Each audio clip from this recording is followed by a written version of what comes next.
gebeur op die trein naar Pretoria. Die weer was bitterlijk koud. Aan de hoekie zit een meisie. Zij leek vir my skaam en benauw.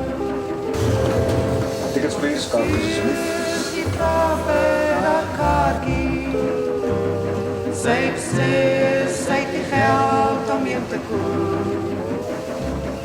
Maar ek moet gaan na Pretoria. Al moet ek ook daarheen loop.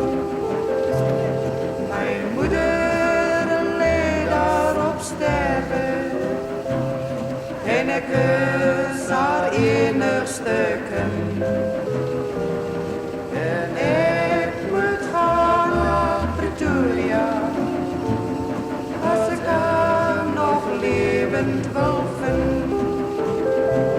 Die kondukteur die neem toe haar eindjie.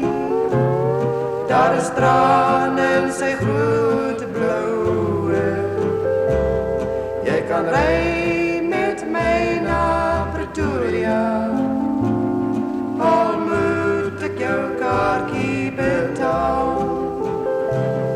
In die kerk of daar in Pretoria is daar 'n nuwe hoopie grond.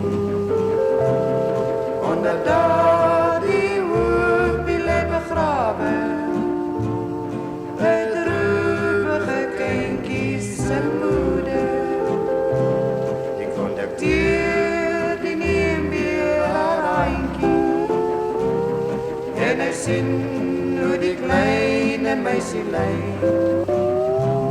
Ek het nie